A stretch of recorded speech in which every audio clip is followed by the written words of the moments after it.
Hi, this is Bob Weiss. I'm the host of Shaking Your World. Cheers. Folks, welcome home. Thank you for taking the time for yet another episode of Shaking Your World. We are here at the magnificent Shakers in Milwaukee, Wisconsin. And joining us today is longtime restaurateur Omar from the Carnevor restaurant on Milwaukee Street. Welcome home. Very nice to meet you as well. Yeah.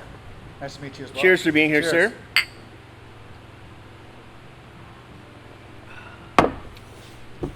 Let's talk about the co-vacation and perhaps the renaissance as now the pandemic is moving along. How's Carnevor doing? Yeah, we're doing okay. You know, we only opened a couple weeks ago, so we're going into week 3 right now. And so, you know, we're only open Tuesday through Saturday. Did pretty good numbers the first 2 weeks, but I'm telling everybody and my staff to stay humble.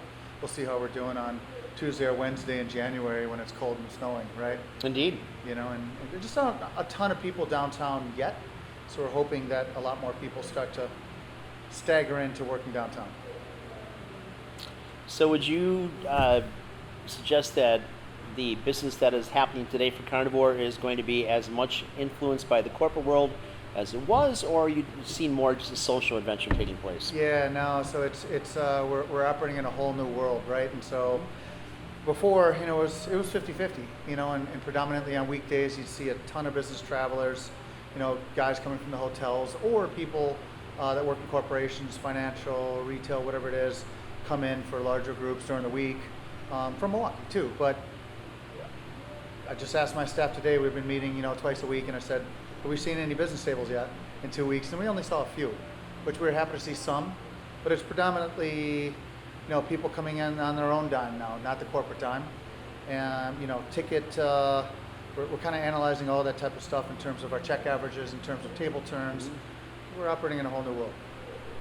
Nice way to put that. How's the wine business going? Wine is still selling pretty good. Okay. You know, I was pleasantly surprised, and you know, there's things that people are still not afraid to spend, and so I wasn't sure if people are going to be popping decent bottles of wine or eating Waygu and things of that nature, but I guess some people are still making money. There you go. Yeah. Cognac sales still good? Well, in large part because of one customer. Yes.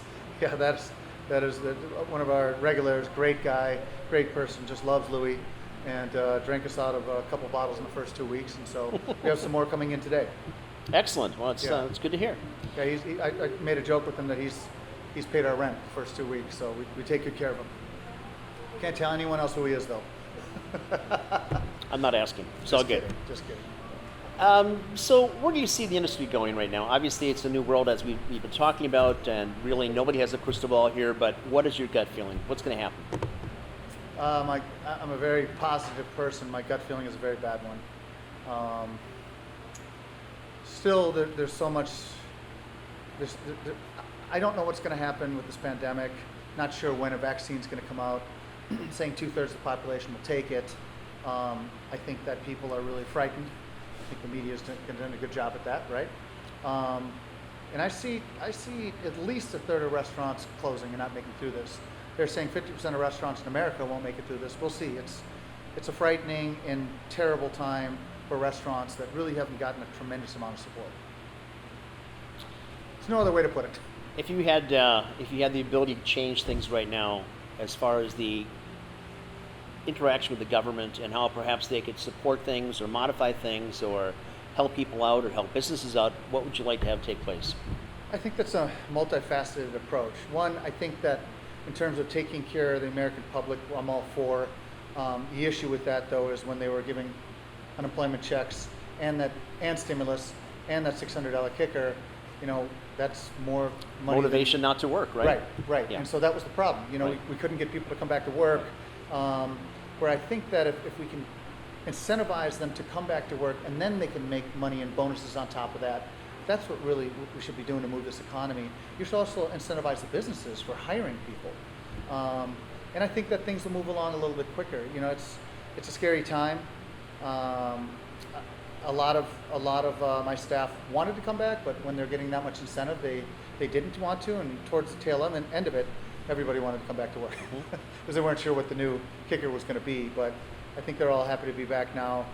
I just hope that the throughput is there over the next year to be sustainable.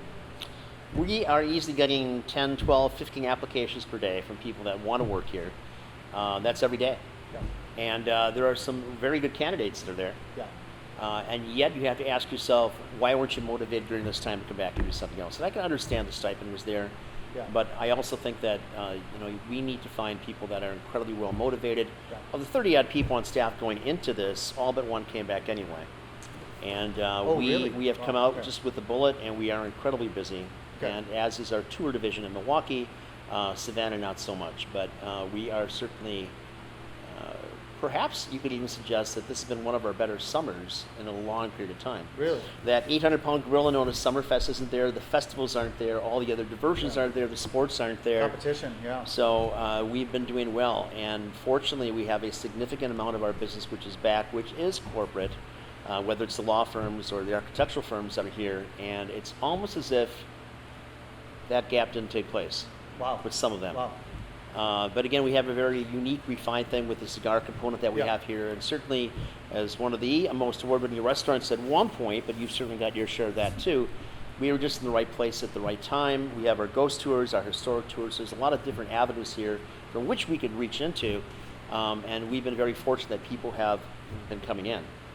So, Well, first of all, I think it's because of you. I mean, you built such a good reputation for this place. I mean, I hear my customers all the time talk about how great this place is, and so I think that because you've done things right, people are loyal and supporting it. And I think some of the same things are happening at Carnevor. I think that a lot of those guys from law firms, architectural firms, are actually driving from their houses to come here I versus agree. their office. I agree, because Yeah. they're not in their office, right? Right, right. And so it's just that's a tribute to you and what you've done. And I've just heard great things about this place over the years. Well, you're very gracious. Thank you. So Carnevor is known amongst everything else as being the best steakhouse in the city of Milwaukee. Thank you. There's a few other guys that pop up from time to time, but really, day in, day out, you are the play. Thank you. And obviously, you've got a well-curated program going on for both the meats that you use for your wine selections. The entire program is really several steps above what's taken place here in the past. And that has to be much of your own vision that you brought forward, right? Yeah, I mean, I think so. I've learned a lot from a guy that came in that opened up about 28 Mortons to dates, and he was the original guy to train the staff, and I learned a lot from him. Sort of personalized everything and did it kind of our way. But all along the way, we've just had great staff members that have come in from some of the competing groups, and have learned it from each and every one of them. So I would say it's a little bit of everybody. And you've also got an extraordinary product. We do, yeah. Pretty proud of our product and our chef and our team back there. We have a great culture over there. I love Mario. He's just unbelievable. You'll never see him raising a voice to anybody back there. And I think that he's commanded respect like that. And so people want to work for him. Well, the day of chefs throwing pans, knives, and screaming at people never had a place anyway, but it's long, long gone, I hope. Totally But, agree. yeah. I think it still takes place in some places. Mm-hmm. I think those places are the ones that will understand that they're not going to make it because people don't want to be in those environments. No. This really is the people business on both sides of the table, for 100%, God's sakes. yeah. Convention Bureau, what's that doing for you? The Visitmke. Mm-hmm. So yeah, did that 4 years, going on my fifth. My main goal was to kind of go and assess, kind of had to reorganize it a little bit. Took a lot of time doing that. At the same time, was sort of doing that and tasked with the Wisconsin Center District. Mm-hmm. And brought in a new CEO over there, a guy named Marty Brooks, who's phenomenal, ran Madison Square Garden and has made a huge difference.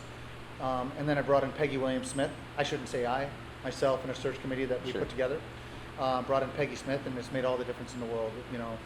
She's just a great leader, and she's just 3 months in the middle of a pandemic, but she's handling it well, staying composed, and we're just going to get through this, right? And my biggest goal, too, all along the way is work with guys like Buddy Julius from the firm, work with Steve Boss from MMAC to get a convention center completion done, right? Mm-hmm. The third phase, which is about a $425 million completion.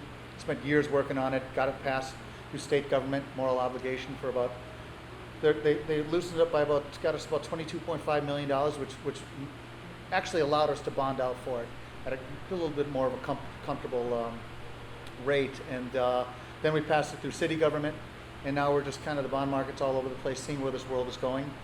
hopefully, I think I talked to Marty a month ago that we'll be able to bond out for it later this year, start construction next year. But that, in itself, in a downed economy, pandemic, whatever else it is, to actually hire all those people, build it, that's what will help to bring us back. And having another, $425 million completion built will be great for all of us, our industry. Absolutely. So, Which leads us now, in my mind at least, into the DNC. yeah, when are they coming? Well, yeah, it was a tough one. It was a tough one, Disappointing, they didn't create this pandemic. So I guess they wanted to err on the, side of caution, and I get that, but I just feel Milwaukee was represented a little bit more, to be frank. I just wish Milwaukee could have been represented a little bit better. so if we could go back in time, and if you had the ability to make a change with that, what would you do specifically? Well, not have a pandemic. Taking that out of the equation. I mean, just representing Milwaukee, and hopefully that hopefully the right people would show up for it, and just have Milwaukee front and center. I felt like it wasn't. It just kind of went completely virtual and just ended. I hope that what I am proud of is there's a lot of great people, Alex Lazary, guys like that are working on this, and when this pandemic ends, we still have all the attributes, and that's why I feel that the city is really going to be. There's going to be a lot of good things to come because of our attributes. We got there once, right, and hopefully we can get there again. So do you anticipate that there's a chance that the DNC for 2024 is coming to Milwaukee? I think there's always a chance. I think it's slim, very slim, very, very slim, but hopefully they'll consider us, and we'll see. It really depends upon the president at the time. We don't know who the DNC director is going to be next year. Right. Who's going to raise the $70-some million? The complexity of is the swing state? Is this the state that we just don't know. Sure. So can you envision a point in the future where there is no RNC and no DNC, that everything is virtual, that there's really no need to have a caucus taking place anymore? No, I think that they need to have it. I think they need to have in person. Okay. I really do. I think that obviously because of the pandemic they did it this way, but I don't see that being the way of the future. What about Philadelphia? We've got both Mr. Biden and Kamala coming out together to accept the nomination. So do you think that was kind of a little stick towards Milwaukee? It's hard to say, to be frank.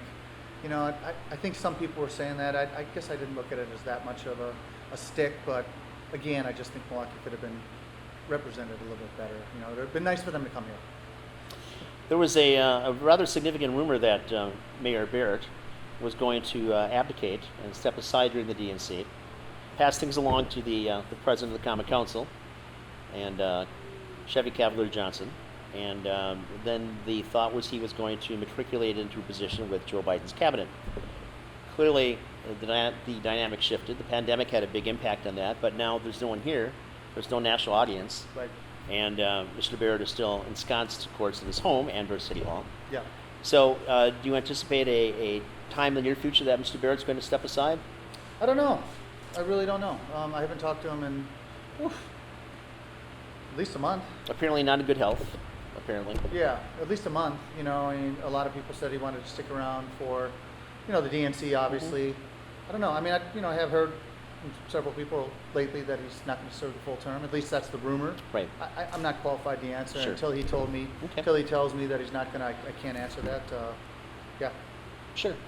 Not to put you on the spot, whom would you think you would like to see as the next mayor of the city of Milwaukee? We're working on that. Okay. Yeah, working on that. There's been a lot of meetings with several folks. Just trying to really figure out who that next mayor is going to be. It really has to be a person that is a strong-willed person that needs to stand up for this city and a really get it done kind of man or woman. Like a David Crowley? I don't know. I think David Crowley is in brand new county exec. I don't think he'd run for mayor. Okay. I don't think so. We'll see. Dan Newberry? I don't know. Okay. I don't know. Caitlin Cullen? I don't know. Caitlin's very nice. I don't know what her qualifications are. Okay. Very nice woman, though. I respect what she does. Caitlin has come out on our program saying she is running for mayor, as has Dan Newberry, who is a Purple Heart vet. Oh, okay. And he's got quite the foundation going for the 22 Foundation. Okay. And 22 vets per day on average kill themselves, commit suicide every day. Oh, okay. I So have he's heard the founder of them. that. Yeah, okay. And there are a few other people as Good well, stuff. and certainly we can't discount Chevy Johnson. Oh, right. At this point, I would assume he might be one of the front runners, if not the front Sure. runner. But he's a good guy. I think we'll see. The old war horses, perhaps like Antonio Riley. Antonio's a very smart guy, very strategic. I like Antonio. I didn't know that his name was in the mix or that he was interested. It is now. I just said it. Oh, okay. All right. Very smart, very connected guy. It has to be somebody that understands the importance of the city of Milwaukee and downtown and knows that this is the heartbeat for the state, but also understands and is going to be dedicated towards bridging the gap between all the surrounding areas of Milwaukee. So it's got to be somebody that can relate to several sectors. Sure. And really make an effort to help the surrounding areas because the entire city then gets better. What about you? What about me? Running for mayor? No. Okay. I'm not running for mayor, no. So you've been in Milwaukee for about 15 or 20 years now? 20 years, yeah. 20 years. Yeah. Came out of California, I believe? I was here and then I went out to LA for about 8 years and then came back here. Okay. Yeah. What brought you back? Did you Google me? No? Big reputation. I wanted to raise a family here. I went out there to LA and chased some dreams and whatnot. And, there's no better place, aside from the weather. Winters get a little cold, but the values and life moves a little bit more slowly than the coast here. And so wanted to raise a family here. And I think my wife and I are being pretty successful so far in raising 3 great kids. Well, there are a lot of really good people in the area as well. Milwaukee and the Midwest has really got that over the coast. Unbelievable. So educationally, where do your kids go to school, if I can ask? Sure. They go to Brookfield. So I have one daughter in Wisconsin Hills Middle School. Okay. My other daughter's going to be a freshman, and my son is going to be a junior in high school. Excellent. East Yeah. or at Central? Central. Oh, that's cool. My 4 kids have all gone through East, so Oh, okay. so there we are. But Elmbrook School District They is were competed against each other. indeed is a sensational school district, 100%. which kind of leads me into the governor, former superintendent of education for the state of Wisconsin. How's he doing? I don't know. I don't know how he's doing. It's funny times. I think from what I've heard, he's staying in a lot. I don't talk to him a whole lot, to tell you the truth. Not good or bad either way. Just don't have the relationship. I have certainly the relationship with some of his cabinet secretaries, and I think there's some good people over there. It's a very challenging time for anybody in politics right now. Do you think Joel Brennan might come back and run for mayor? I don't know. Joel's a great guy, really smart too, and I've always been a big fan of Joel. So that'd be really interesting. I think, I don't know. Is his name being thrown in the hat? Very interesting if he does. Very interesting. Huh, okay. Huh. Got more intel than I do on a lot of people. So how about Chicago? What do you think about Chicago? I love Chicago. We have a business in Chicago. It's one of my favorite cities in the world. I think that Chicago is running into some challenges right now, and it's might be a little hard to dig your way out of that hole, right? And so, when I have friends there that their houses were getting offered right downtown, 20-30% over value 2-3 years ago, and now if you look around their neighborhood and all you see is for sale signs, Right. That's a concern, right? And so I think that Chicago has some things to figure out. I think it's a world-class city. I think that they were on fire prior to that, everybody moving into downtown. And I think that they'll get through this, just like New York will. These things, they'll make their way back, just like New York will. It'll happen. Well, there's always a bubble. There's always an adjustment, right? Whether that's the market or the real estate market or anything else, things do find a way to balance themselves out. Yeah. New York does have some significant challenges, though. So it's not just the real estate market. It's the people that have left industries and the industries themselves that have debased and left. The fashion industry, for example, poof, Yeah. gone. And with that, all the advertising that went along with that, poof, Right. gone. Right. So I don't know how you recreate that portion of that or what will be taking its place. Might take a while. Yeah. Years and years, yeah. Yep. Yeah. So do you think that foreign investment might be a cure for some things? I think so, Okay. potentially. Yeah. You? Maybe. Yeah. I think that there is a significant issue taking place with the amount of investment that the Chinese are doing globally, and I think that they're very free with their terms on the front side, but 20 years later that note is due, and I guess we'll take your airport, we'll take this, we'll take this, and suddenly people that had a minor play in something have no play whatsoever. And I mean, there are economic realities. Doesn't matter what level you're at, if you're borrowing money or funds or something to do something, you had better realize at some point there will be a payment. That's but right. I think that there is a lot of naivety that's taking place globally that the Chinese are very astutely capitalizing upon. And I think that we probably don't want to be involved to that point that we are borrowing more from them than we have been to this point. Right. Right. But there are many others out there that are in a position right now that they probably could make a difference here. And I think we should welcome that. Absolutely. I mean, why wouldn't we? Why? Why indeed? Yeah. So we, 3rd Street Market Hall, we're working on that right now. Kind of very small part of the redevelopment of the entire Grand Avenue Mall. Now it's known as the Avenue. It's really Tony Janiewek and Josh Kuznat that are the primary owners. And then we are building a food hall called 3rd Street Market Hall there. So I think everybody in this town now have heard of it. Just speaking frankly, we had 22 vendors all set to go. The pandemic hits and more than half of them pull out. You know, and it's just a tough time, right? Tough time finding money. But we are under construction. We are building several areas. We hope to end up with half the amount of vendors as phase 1. And it's going to be awesome. I mean, we went to 40, 50 food halls around the country, took the best of everything that we saw. There's going to be something for everybody. We're going to have a lot of adult gaming areas. We're going to have a 40-person central bar. It's going to be a place to bring your family, where your kids aren't fighting whether they want sushi, Indian, or sandwiches.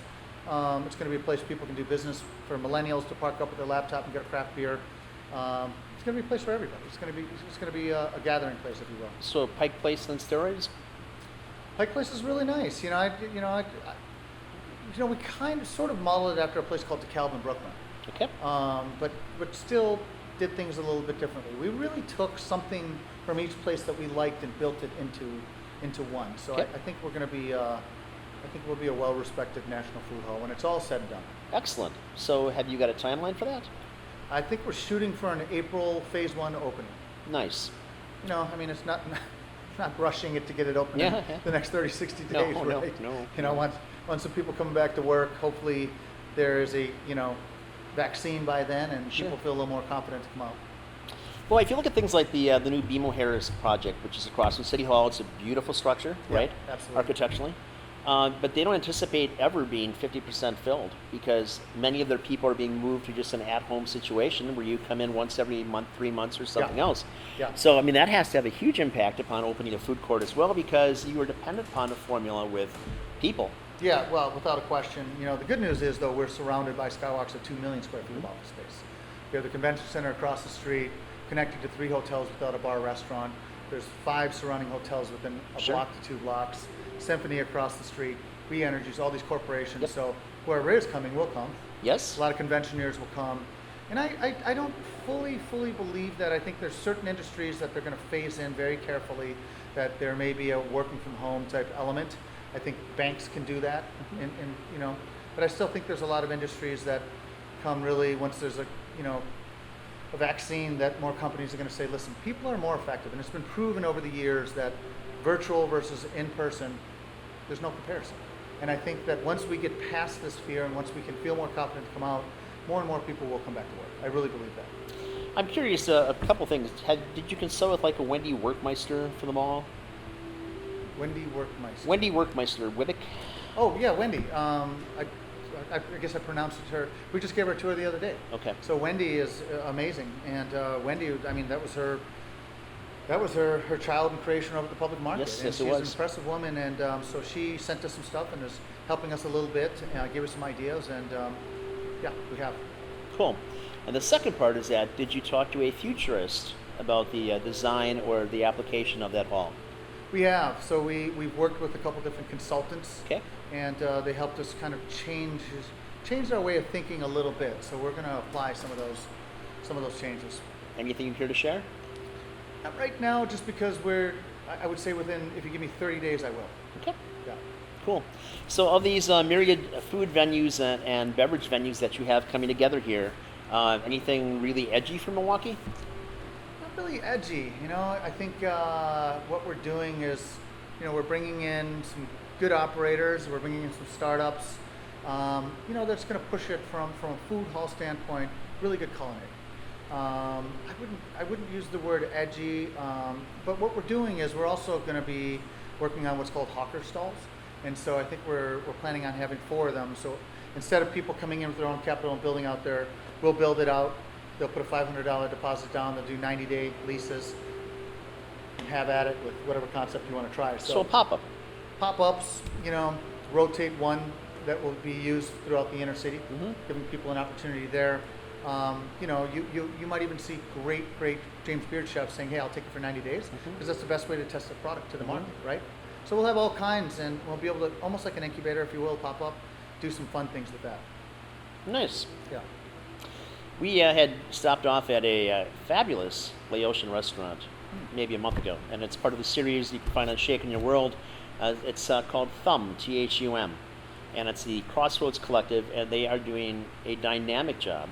I've heard. I heard it's really good food. And too. it is extraordinary food, Yeah. and incredibly nice people, and they this is their passion. And I might suggest at some point, if you're looking for others, to give them a call. Huh. All right. Well, Tim Gopman's a friend of mine over there, so I'll see if they want to do a second location versus stealing them from Tim. Tim's a good guy, good man. Tim and Boards are doing a great job overall, aren't they? Agreed. Yeah, agreed. Developed a lot of great properties for the city. So do you deal with Jim Wickman much? Not really. Okay. No. Yeah.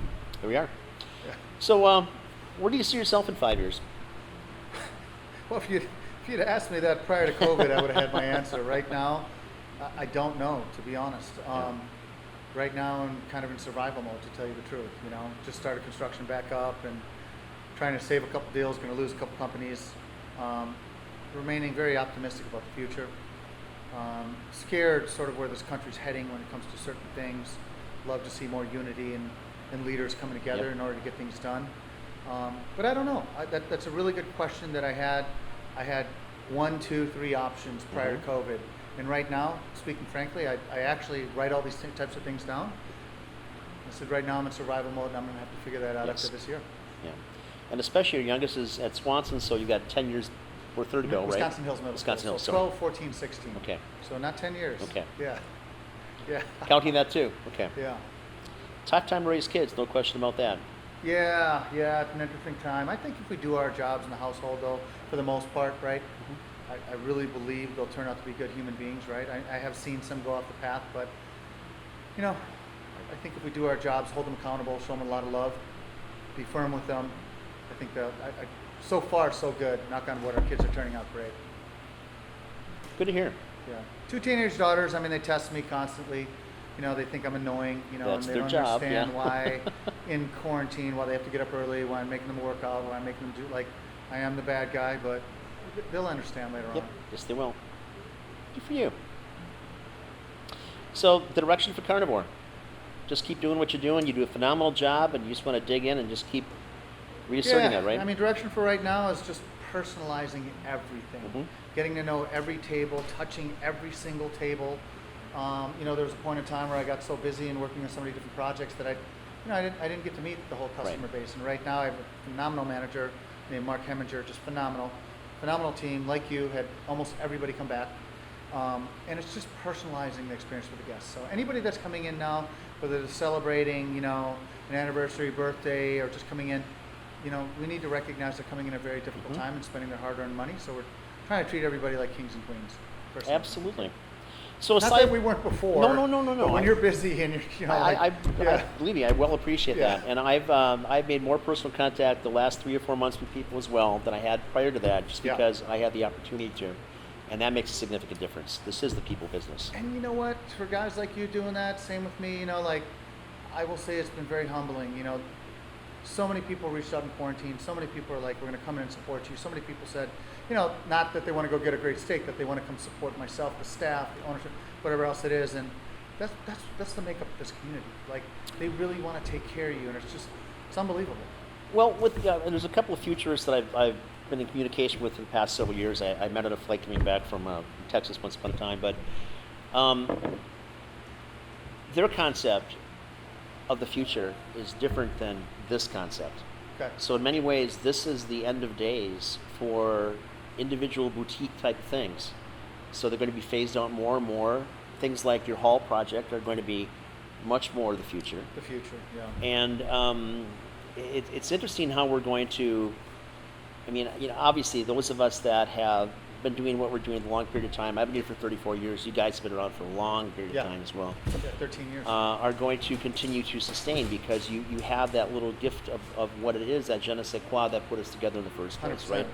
And certainly have the passion for people in doing this. But just looking at the number of culinary grads that are coming out that have this completely different perspective on what food should be, or the restaurant business, or they want to be the next Bobby Flay or something without going through the process, there can't be that disconnect. It just is not going to work that way, which is going to bring in more artificial intelligence, which is going to bring in robotics at some point. Yeah. And certainly at restaurants that are associated with airports and things of that nature, where it's just going to be that commodity type of product. Right. So the time that we have left, and I'm not saying it's going to disappear today, tomorrow, or hopefully in the next 5 or 10 years, but at some point, after that point, it just will not be remotely the same. And just like getting the type of meats that you and I get, especially the things that you have, that's going to be probably reduced tremendously as well. So people aren't going to have the opportunity to have the extraordinary steaks that you have on a daily basis. That'll be maybe once in a while, and then less than that, and then less than that, and then maybe once a year, and then meat, we don't eat meat anymore. So it won't be Soylent Green, but it will be maybe a synthetic at some point. It's interesting. I didn't hear that. I don't know if I believe the futurists with that, but hey, it's interesting. Well, what will be, I suppose, right? Right. So here and now, I'm glad that you came in, and is there something you'd like to touch upon? I know your time is very valuable today, so. Yeah, no, I appreciate you having me on. Sorry I came late. When I was a lot busier, it sounds funny, I never missed a beat of anything. I was so much more dialed in than to where now I'm not as busy, and I tend to actually miss things a little bit more. But I apologize coming late. Please, I never Omar, am that guy that wants to come late. I truly appreciate you being here. I do understand how busy you are. You are in many things. Yeah, thank you. So. But, when my next cigar I smoke will be in here. It's funny, I have a funny story. I think it was about a year ago, and, there were some people. One of the waitresses said, "That guy looks really familiar." He was in the corner table. I had walked in because I was at an event, and I looked over and I said, "Is that the guy from Shark Tank?" Right? And she said, she gets his credit card at the end. He pays Robert Herjavec, right? So we walk over to the table. Hey, can we send you a drink? Whatever, this and that. And they said, "Oh, we want to go out for a cigar. Where should we go?" And I said, "Well, there's only one place." They said, "Shakers." I said, "Yeah, why are you asking me then? Like, you already know you're going over to Shakers." And so, did you see him and meet him that night that he came over here? Yeah. Yeah, he's been several times. What a great guy. Phenomenally well. He's just as polite as you could possibly be, as gracious to people. Yeah. A nice guy. Yeah, so it's cool that we have some, this is a nice transition after a nice dinner at Carnevor to come here, or come here for dinner and then have a cigar, so yeah. Honored that you're here. Omar, thank you very much. Look forward to seeing you another time, sir. Yes. Thank you.